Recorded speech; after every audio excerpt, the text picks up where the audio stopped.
Welcome to the Mad Panda podcast, where hip hop doesn't have an expiration date. I am Nate, along here with my co-host Silas, and today we're diving deep into everything hip hop. So let's get it. And as usual, thanks again for checking us out. We hope you like what you hear. If you do, please like, subscribe, and share so we can keep building.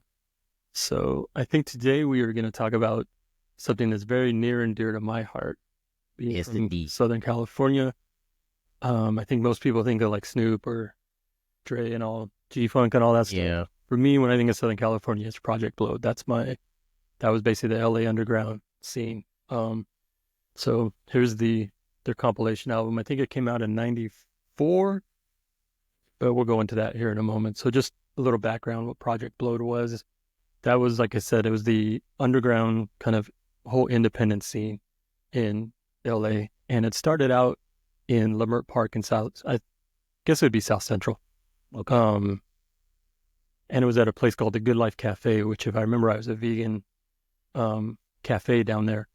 And they would do open like poetry. I don't know the full history of it, but I believe like jazz musicians played there. I know like Horace Tapscott is from that area, and he's a fantastic jazz musician. So I know it, like he was there, and a few other people came up in that area, spent a lot of time there, and so it was just kind of like the art, cultural center of that of LA at the time. And then there in the early '90s, they started doing this open mic, and so all the like local rappers would start going there, and it just became like synonymous with like lyricism and emceeing and battling. But there were some restrictions. They couldn't cuss, for one. I don't think there was any drinking, so it was kind of a Chill spot. yeah, chill, very kind of structured. So they could only do so much, but it went on for a little while. And then at some point, and I don't know if there was like any kind of issues between everybody, but basically at some point they moved over and started Project Blowed at another spot.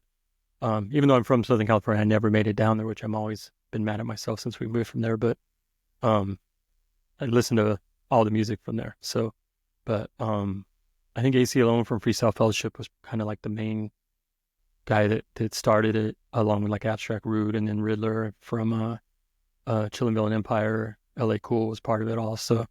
That was basically like the proving grounds for any of these MCs that were on a whole different level than the whole G-Funk. A lot of them came up from like in Compton and Wa. So they were, a lot of them were gangbangers, or at least came from that world.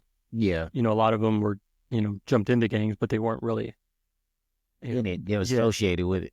They just, because that was part of being in that neighborhood, but they were just so much more like into the lyricism and the art value of it. So I know you've listened to a little bit of some of the stuff like Freestyle Fellowship, and I think you listened to the Project Blowed record. Yeah, I listened to the Project Blow record recently. You had me listen to Inner City Griots, the Freestyle Fellowship, and I read Riddler's book. Yeah. I'll hold this up. This is, I think we've talked a little bit before about Parker Pubs. He's been putting out some books about mostly guys from Project Blowed. So this is Riddler's book. It's called Born Villain. On my shelf over there, I've also got the LA Cool one.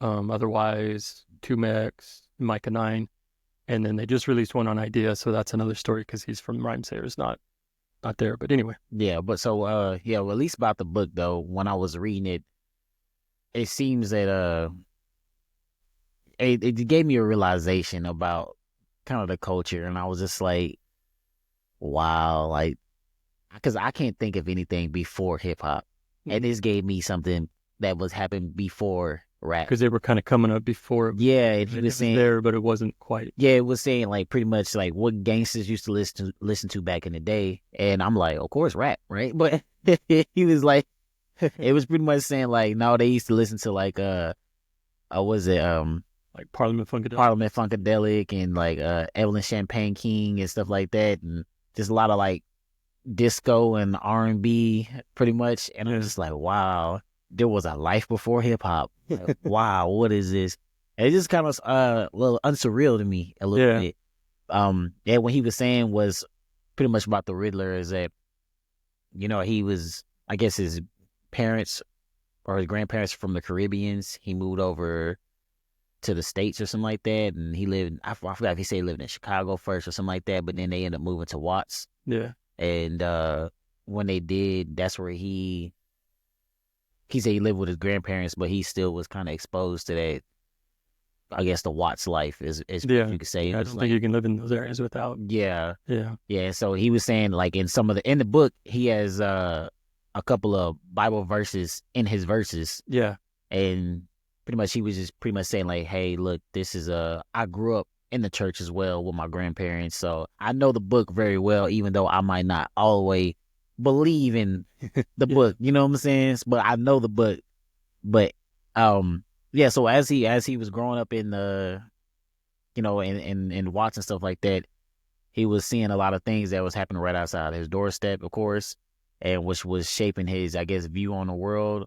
Because I remember him saying something like, his pops had got like a shot or something like that and Mhm. became blind, Okay. and I forget that part, but yeah, yeah, it sound. he said he said he never remembered his dad having eyesight, but the first time, like the first memory of it though, is where he said his dad came home with a seeing eye dog, and he was like, "Oh snap! Like my pop's blind or something like that."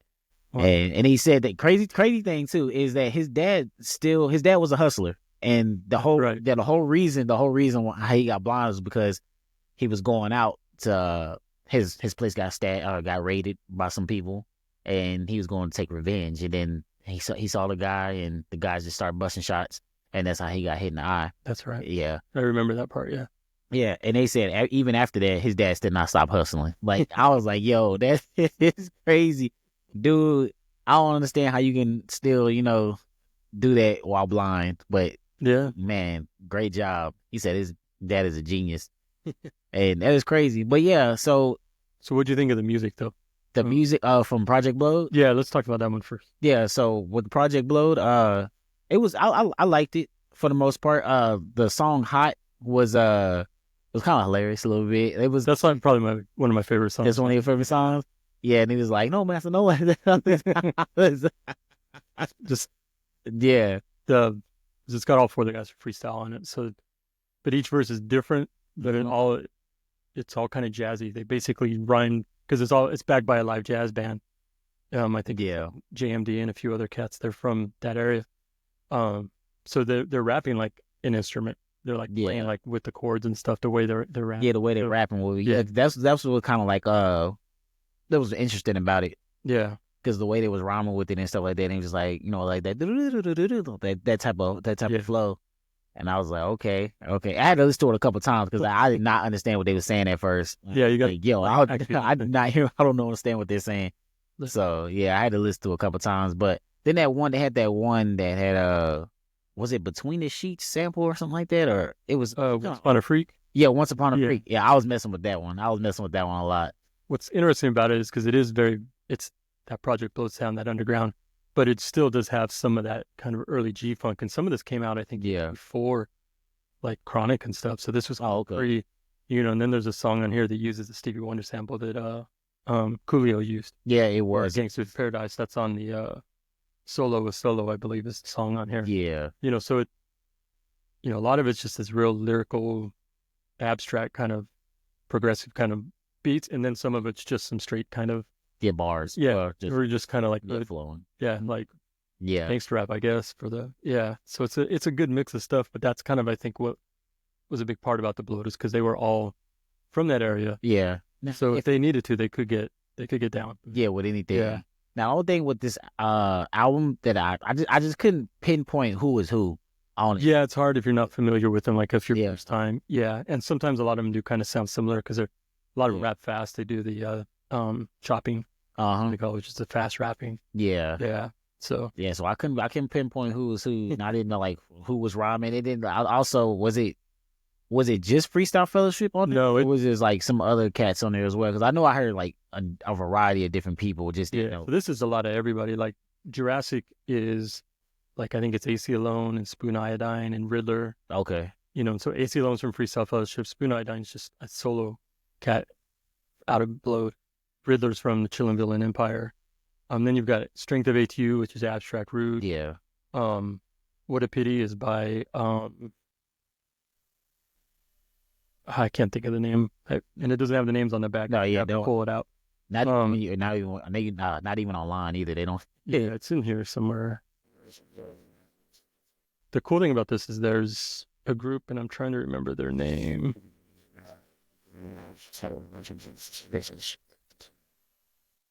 Let's see. Oh, Figures of Speech is a song called "Don't Get It Twisted." Mm-hmm. It's part of that group is a female named Ava DuVernay, and you may recognize her as a director. She's done uh Selma. Oh, so Yeah, yeah, she yeah. directed Selma with Oprah Winfrey. She did what's that one? Like a mystical, like a Oh, you talking about the one with Oprah? yeah, Once upon a wrinkle or something like that? yeah, Wrinkle Wrinkle in in Time. Yeah, Time. Wrinkle in Time. She's done some uh different documentaries. One, and I've been trying to find it. I never saw it when it first came out in 2008, but I've been trying to find a copy, and it's called "This Is the Life," and it's a documentary of the good life and early Project Blue. So, but I was gonna say there's like who do we got here? Fat Jack and TK Toon.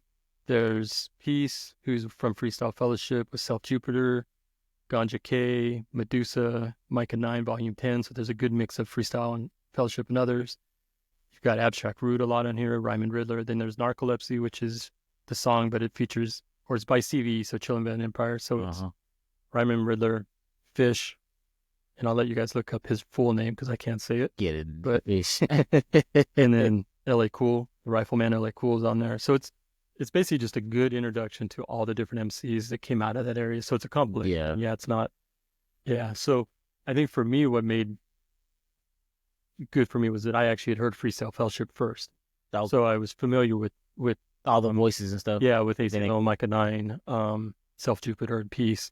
And then I was also familiar with Abstract Root, so kind of was able to tell. But the difference between everybody. Yeah. So the first one that I actually heard was the Inner City Griots album, and I can still remember there was this magazine that was published in California. It was free for the longest time. It was called Urb, URB, so like urban, but Urb.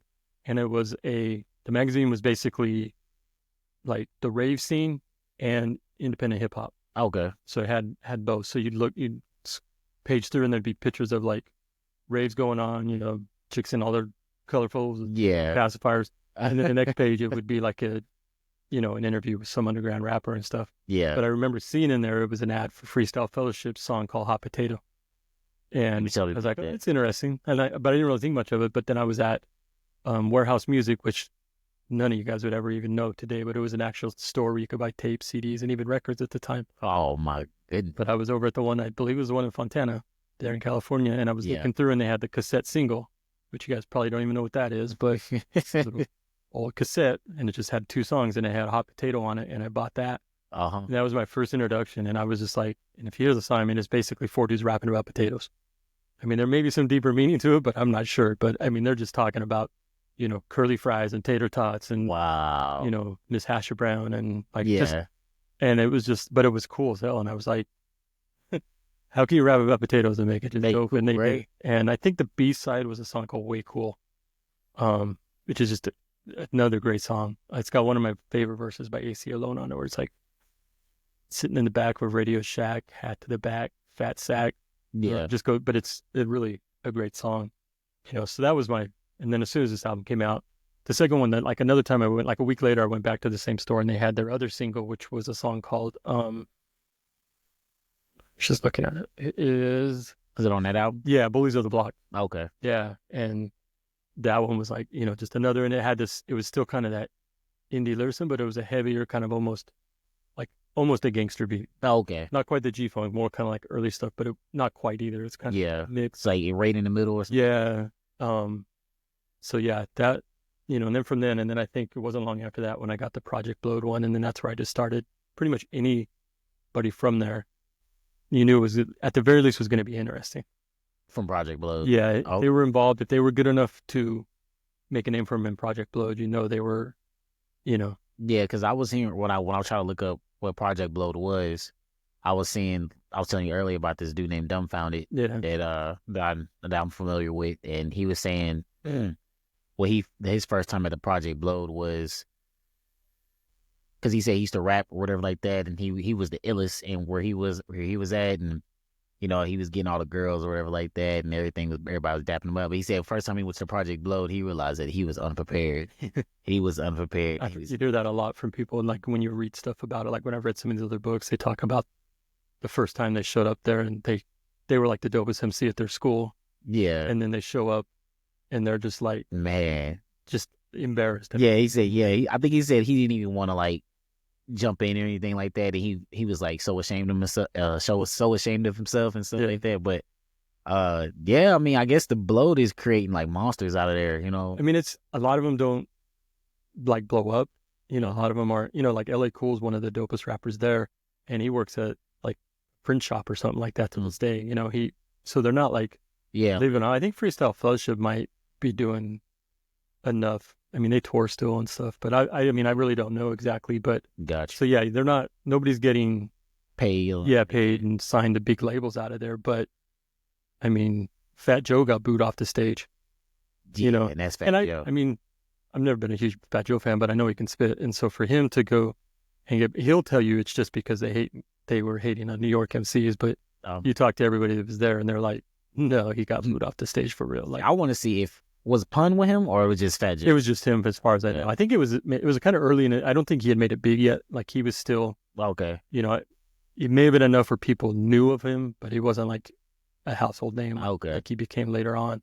And then the other thing, it wasn't at Project Blowed, but there was this thing in like, I want to say it was 97, and it was the LA Rap Olympics that was put on by somebody. And they brought Eminem out. This was before he had gotten signed to Dre. Yeah, so they were actually out there. His manager was trying to get him signed, like get him exposure. Yeah. Yeah, and he actually got beat by a guy named Otherwise, who's another Project Blowed MC. Yeah, and there's like, supposedly there's video of it out there. Somebody's kind of holding it hostage. If he wants a lot of money for it. The guy that put these books together. Yeah. Has been trying to get it, but yeah, it's kind of, in one of these books, I think is either the Otherwise. I think the Otherwise one talks a little bit more in detail about what happened and stuff, and how basically, he served Eminem.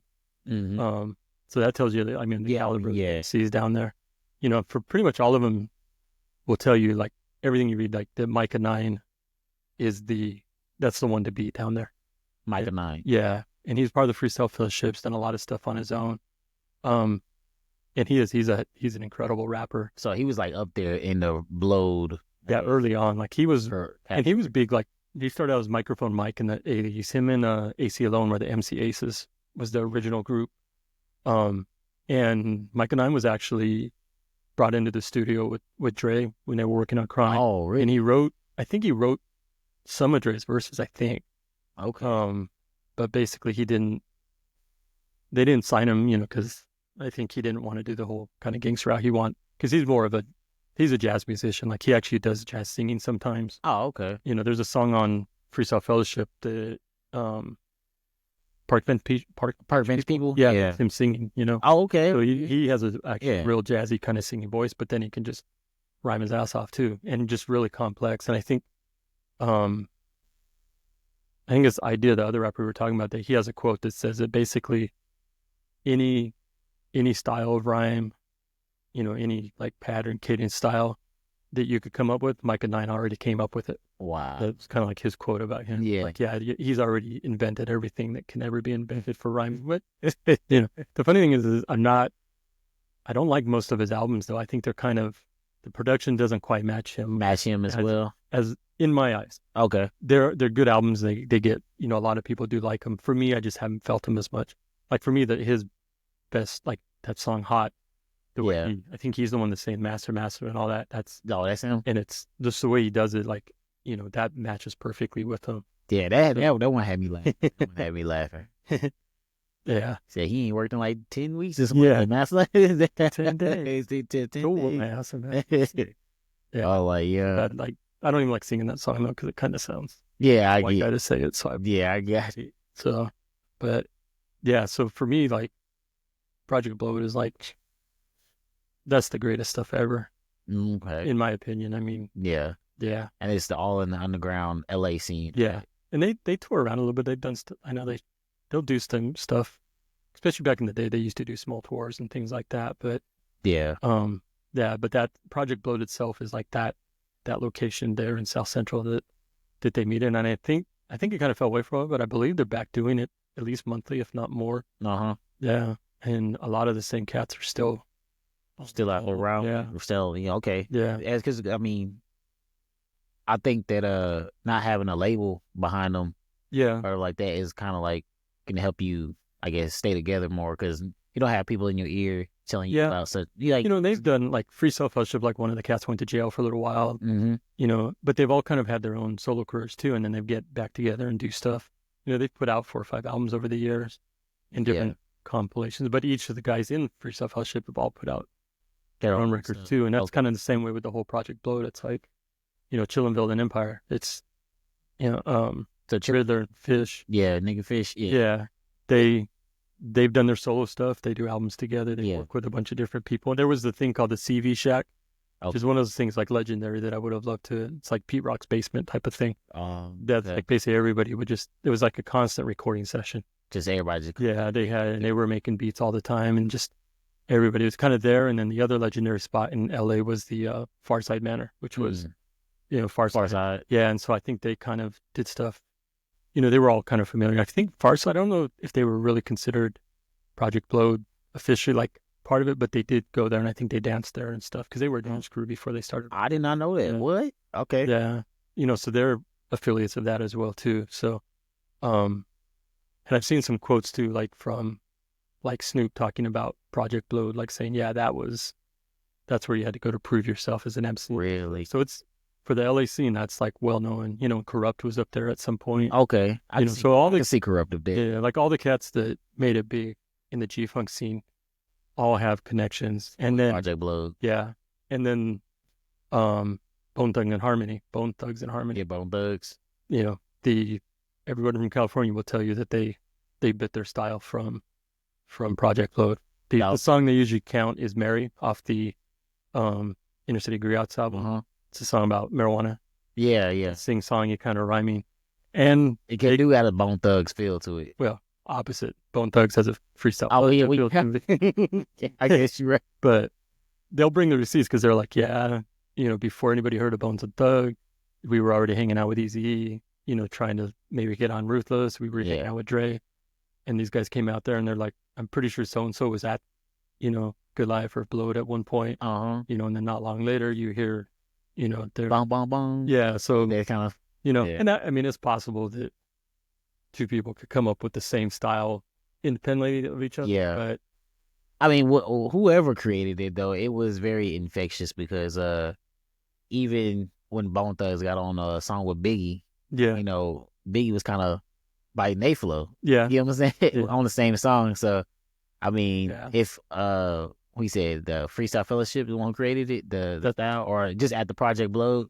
Yeah, it was a good kind of sing-songy thing. Is Micah Nine and Peace and Jude Burr, all of them, AC Low, and all of them are kind of, even Abstract Rude does a little bit of that too. Yeah. So it's kind of that scene. But yeah, the one when the LA Underground cats talk about it, they're like, yeah, they bit Mary, that song. That was, man. Being from there, I'm going to side with the Project Bloat on that one. Yeah. I mean, I guess, you've seen outsiders come in and have the same style as you. Yeah. And make it bigger than you guys did. Yeah. Kind of can hurt. Yeah. I mean, if talent and artistry counted for anything, Freestyle Fellowship would be the biggest hip hop group in the world, in my opinion. He said that'd be the biggest. But that's just my opinion. Yeah. Yeah. But I don't know. There's so much good stuff out of there. And the lyricism, it's true true lyricism. Yeah. That's when I think of it. I've told you I'm not the best judge of lyricism, but I know good. You hear it? Yeah.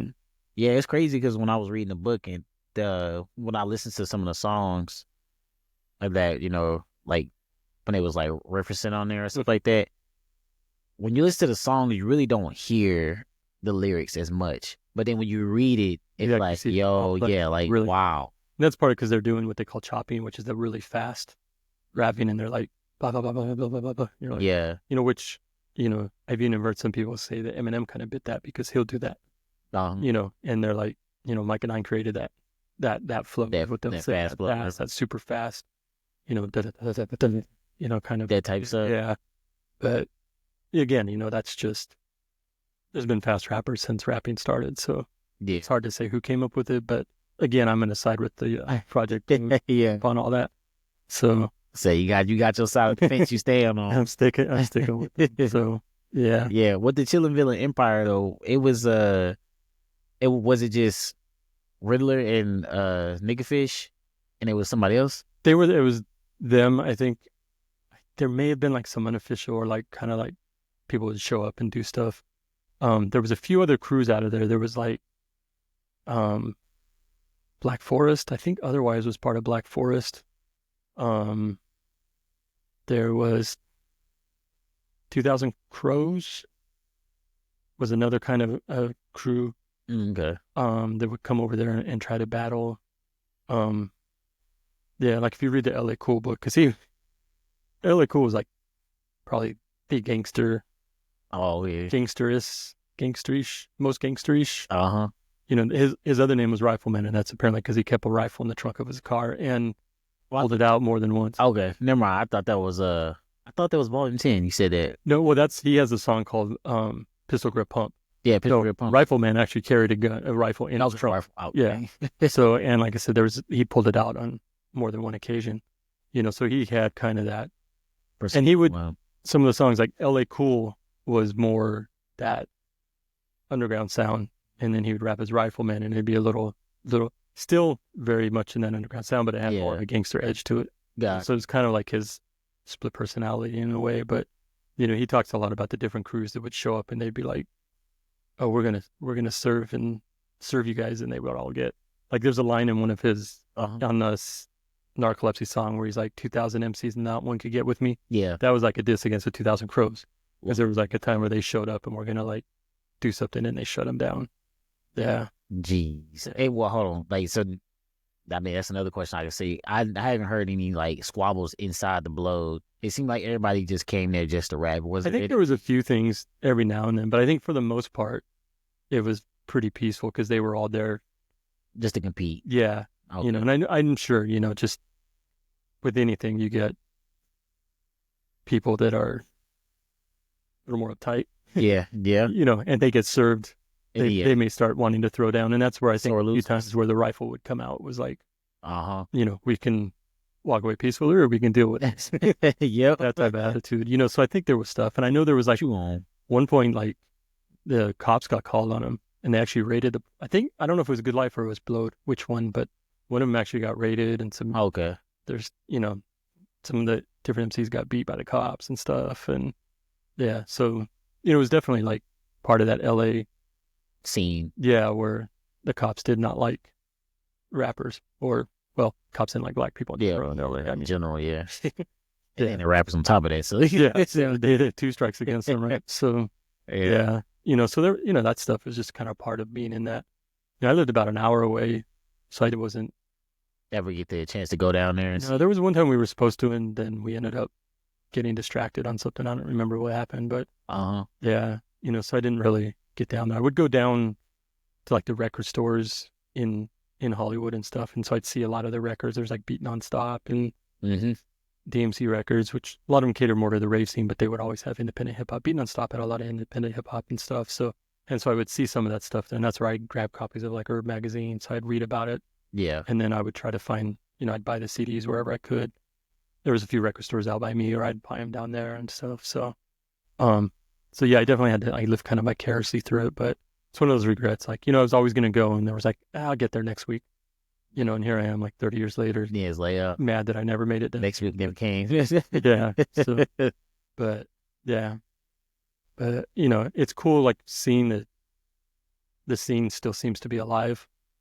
That I appreciate that, and I like the fact that this guy's been putting out these books to kind of document, to like basically what happened.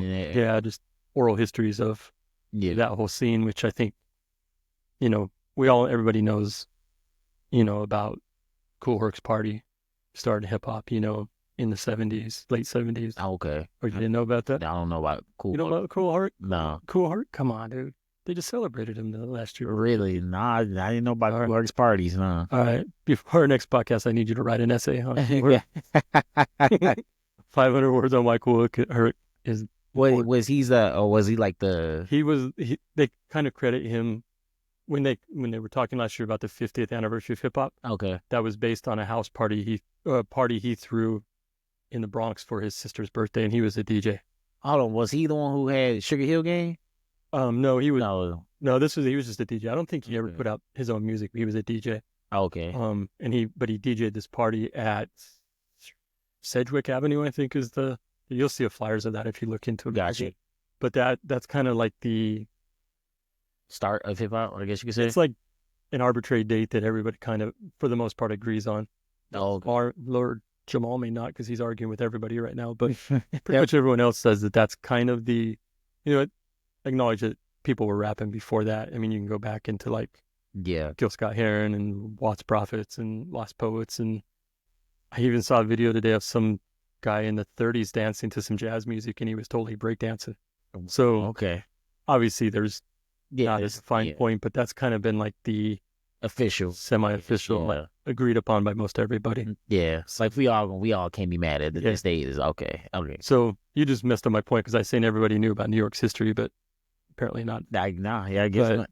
I mean, I knew it came from the Bronx. There you go. Close enough. That's pretty much that's all I knew. Yeah, but few people really know. I mean, when they think, because like I said, you think of somebody says South Central, you're gonna be like, well, NWA, Yeah. G-Funk, Mm-hmm. Dr. Dre. That's what I think of. Yeah, and even though those are the big names, that's not LA hip hop to me. I mean, it's a part of it, but this is It's still LA the hip hop to underground. me. This is there too. this is the stuff that I gravitated towards. And it's kind of in that, like it's an LA version of like Native Tongues, almost, in that more kind of progressive, Yeah. lyrical, jazzy, but just different. So I'm guessing you would have preferred if it was flipped over. Oh yeah, like I said, the Freestyle G-Funk Fellowship, stuff, and yeah, this was more yeah, the LA dominant sound. yeah. Like to me, like Inner City Griots is arguably the best West Coast album of all time. Okay. Some of it just for importance of it, but also I just think it's a hell of an album. Yeah. I know you said you liked it. I don't think you probably agree with me that it's the best out of there, but Yeah. but to me, it represents what's possible in that world. Yeah, and it opened up, hearing that stuff just opened up a whole nother realm for me, like that, because I was kind of like, I think we've talked before about at that point, I was kind of like not really feeling all the gangster stuff as much. It was kind of like, Yeah. it just wasn't my thing. Uh-huh. And then when I heard this was kind of similar to when I first heard De La Soul, and then I heard this stuff. Like I said, like who can rap about baked potatoes and stuff and make it interesting? Yeah. And okay. so it was just kind of this whole abstract kind of like, and then they turn around and there's a song called Mary that's just all rapping about weed. Yeah. So it's kind of like, So you get best of both. yeah, it's kind of that mix, yeah. that whole, which was cool. It opened it all up. So yeah. I mean, if I would have probably like learned about this a lot earlier, in my life, I probably would, have that same sentiment as you. However, I mean, since I've like the only West Coast stuff I was hearing was from like Dre, Snoop. Well, that's that's the stuff that was leaving. Yeah. In the and like I said, these guys were touring, but they weren't doing stadium tours. Yeah. They were showing up at the local little, spots. Or out here, they would tour. I don't know. I know they've been to Austin a few times, but I know back in the day. I know later on they were. But even if they did tour, it wasn't like they, although I do know like Mike and I spent a lot of time in New York, and Talib Kweli has talked about what a big influence. Oh, he was. Freestyle Fellowship was on them. Oh, okay. Yeah. Until later when he got mad at LA Cool. And that's a whole nother, there's a whole story about there. Yeah. And then he ended up being mad at Micah 9, even though he was a big fan. And then he dissed Freestyle Fellowship, and you just don't do that. That's just not. That's a no-no. Right. That's a big no-no, huh? One last thing I was going to say is. Yeah, go ahead. So Inner City Griots was their second album, but the first Freestyle Fellowship album was To Whom It May Concern. To Whom It May Concern. Yeah, and I think when we talked a little bit about it, I liken this to NWA and the Posse, where Inner City Griots is kind of like Straight Outta Compton. That's the core NWA album. NWA and the Posse was like, you had prequel. NWA, you had Easy, you had Raven Prince, you had, I can't remember. There was a couple other cats. In fact, I think that might have been one of the albums Mike and I was supposed to be on, but he wasn't. But anyway, so this one was put out by a guy named Jake Sumbi, was the producer, Okay. and it's just kind of, it's primarily free self-hosted, but there's some other cats on there a little bit. Oh, But yes, features on there as well. yeah, but it's a good album. A Yeah. little more kind of all over the place. Where I think Interstate Griots, even though it bounces around, it's still kind of a consistent vibe. Yeah, you have like a path still. But the cool thing about this is they actually got their due because they reissued this in a really nice package here, 2-3 years ago, Oh yeah, and they actually were nominated for a Grammy for a reissue of the year. It was really? an album of the year, is a reissue, like Reissue, packaging and everything. So just the fact that It was that album. yeah. Oh, Yeah, snap. so this is the actual reissue that they did. That's really nice. Like I think it's on silver vinyl if I remember right. In it, nice liner and everything. It's just a really good presentation. And so they actually kind of got their due. And I don't remember for sure. They may have actually showed up at the Grammys, at least a couple of them. I think Daddy Kev was the guy who remastered it. Yeah. Hell of a producer and DJ and label owner out of LA. So I think he was nominated as well. Okay. So yeah, that's just a cool side note on them. Dang. I mean, Kind of getting their due. yeah. I mean, So, I mean, it was. How long has it been? What? Almost 30 years now. yeah, Yeah. about in 90. 91, I think 92 is when, Past the 30 years. probably 93 is when, that'd be my guess. Actually, it's like 90. Okay, it's about 30, 31 years. Yeah, I Okay. don't know if it says on here. Something like that. Yeah. It doesn't say, but the re-release was 2021, so about 3 years ago it came out. So anyway, everybody should go out and buy every single Project Blowed affiliated album, Freestyle Fellowship, CVE. CVE. Just buy them and make those guys rich. So all 29 of our subscribers, if you go buy an album, Hey, do something. tell your friends, and then maybe we can help these guys out to get actually the credit they deserve. So Also, I want to say too. Do they own their own masters and stuff like that, or honestly, I'm not sure. I would, you're not sure? yeah, I mean, a lot of it was all put out on small labels, local labels. So I don't know Okay. exactly what all their deals Got were it. exactly. Uh, Interstate Griots was actually put out on 4th and B-Way, which was a decent sized label. That's who was on there. I think Farside came out on there. I think Okay. Tone Loc may have been on there. Tone Loc? Yeah, so they had some decent. Booyah Tribe, I think, might have been on there. So they were kind of like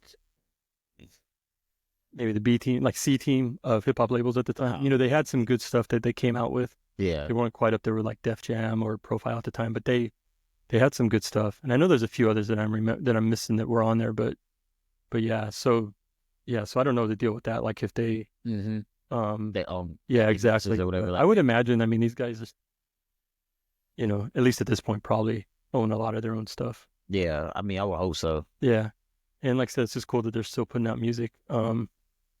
Like even AC Lone he's put something out recently, like within the last 2 years. Yeah. They just did a reissue of Freestyle Fellowship, some lost tapes from '98. It's called Lost ADATs. So there's some remixes and stuff. I haven't heard it yet, but it's supposed to be some good stuff. So, Okay. yeah. So, yeah, good stuff, guys. Go ahead and get it. Go ahead and copy it, or at least listen to what they got. Yeah, listen somewhere where they get at least a few pennies out of Spotify or whatever. Yeah, Spotify. Goodness. All right. Before we wrap it up, we're gonna do our Top top 5. 5. So, go ahead and grab one. Let's see what we got here.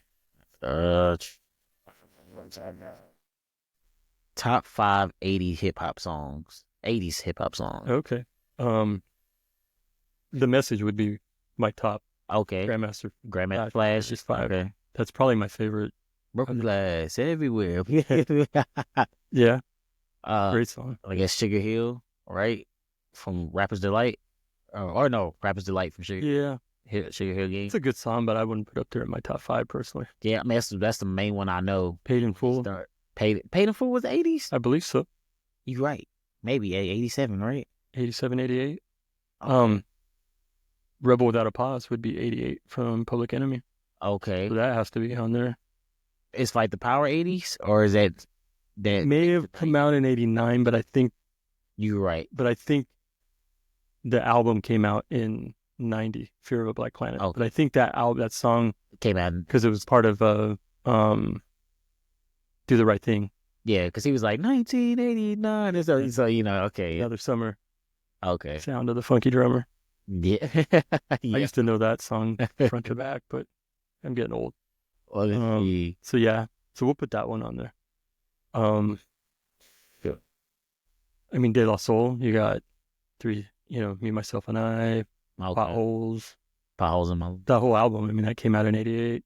Okay. Um, when I put that down there, I think my mind was thinking of more like The Message and Rapper's Delight. But as soon as I Yeah. said it, it was like realized De La there's so as much. well. 88 was a hell of a year because you got EPMD, Strictly Business, Okay. Yeah, you got all that. yeah, um, Big Daddy Kane, Biz Markie, The Symphony. What? Um, What am I thinking of? It's a Big Daddy Kane song. Ch- what is it? Jesus. you know what I mean? Nah, it's Long Live the Kane, um, it might be the Wrath of Kane. The Wrath of King. Nah, it ain't the Wrath of Kane. It's not what I'm thinking of. It's been a while since I've listened to Kane. Yeah, it's I been. think he's such a great MC too, but What was it? it's been a while. Need to go back. I can't remember the name of it. Raw was cool too. Right. Yeah, I need to brush back up on it. It's been so long since I've Yeah, listened to what him. was that? Disappointed in myself for not listening to it more. Jesus. I cannot think of it. I cannot think of it. It's not coming to I'm not mind. gonna look it up. We'll It is figure it not out. coming to mind. But okay, well, I mean, all three of those songs Yeah, was slapping from him. yeah. Ain't no half stepping was pretty cool That's too. yeah. Yeah. Half stepping.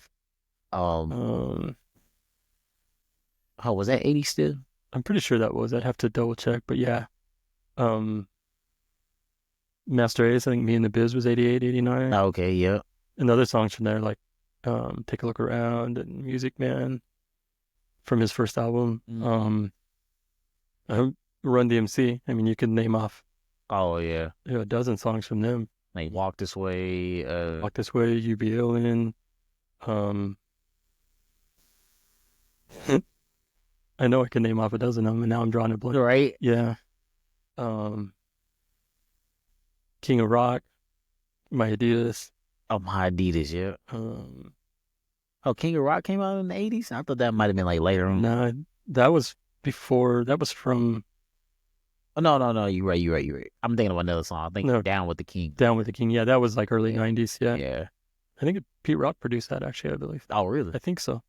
Yeah. It sounded like a P-Rock Yeah. beat. Now that you said something. Oh, LL Cool J, I'm Bad, My Radio. Oh, my goodness. I Need Love. Yeah. I'm Not LL. Guy, Walking with a Panther. I'm bad, right? That's Bad, Jingling Babe. I take a muscle bound man and put his face in the sand. Like, yeah. Brenda Got a Big Old Butt. Yeah, Brenda got a big old butt. Oh, yeah. Sorry, but I'm leaving you. 'Cause Brenda got a big old butt. Oh, man. That's such a great song. Around the Way Girl, too. Oh, yeah, Round the Way I Girl. think that was all 80s, like late 80s, 88. Okay. Okay. Around the Way Girl may have pushed into the 90s. I See, can't. when I hear those songs, I think of 90s. Yeah. You know what I'm saying? Even though you said it was like 89, 88. I'm just thinking because you had Bad, and then Yeah. Walking with a Panther, and then Mama said knock you out. which Mama Said Knock You Out, I think, came out in 90 Okay. or maybe 91. So yeah, there was Bad, and then Walking with a Panther. Those two were in the 80s, like 87, 88, 89. There was one other by him. Was Radio an album, or was that just a single? I don't know. But yeah, you can't. Yeah. I don't know if it's great or not, but it's memorable. It's like Fat Boys. You said what? Boys are back. Oh, the Fat Boys? Stick 'em. Stick 'em. Yeah. Classics of MC Shane. No, I don't got any records of that. Mm. I can't think of the name. I know I can remember the one album it had. Well, he was the one that had like the beef with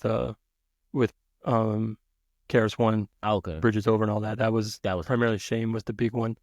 Play It Again, Shane was the album. I just remember he's like sitting at a piano with a white tuxedo on.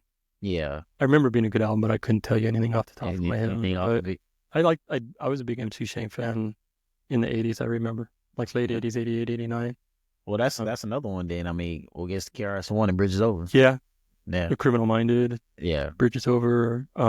And then even Philosophy. yeah, What is because that was 88. I think Okay. 88 is when By Any Means Necessary came out. So yeah, My Philosophy, um, Illegal Business, Mm. Nervous. I was just listening to that today too. Good song. Oh yeah. Yeah. Um, yeah. So I didn't realize just when I wrote or typed up The 80s. that topic, how open ended that really was. I should have been like more specific. I don't even know how I would be more specific because, like I said, I think I was originally thinking of like Like early early, 80s, like yeah, early 80s. yeah, that's where Message was the first thing that popped in my head. That's what I was thinking when I wrote that. But Dang.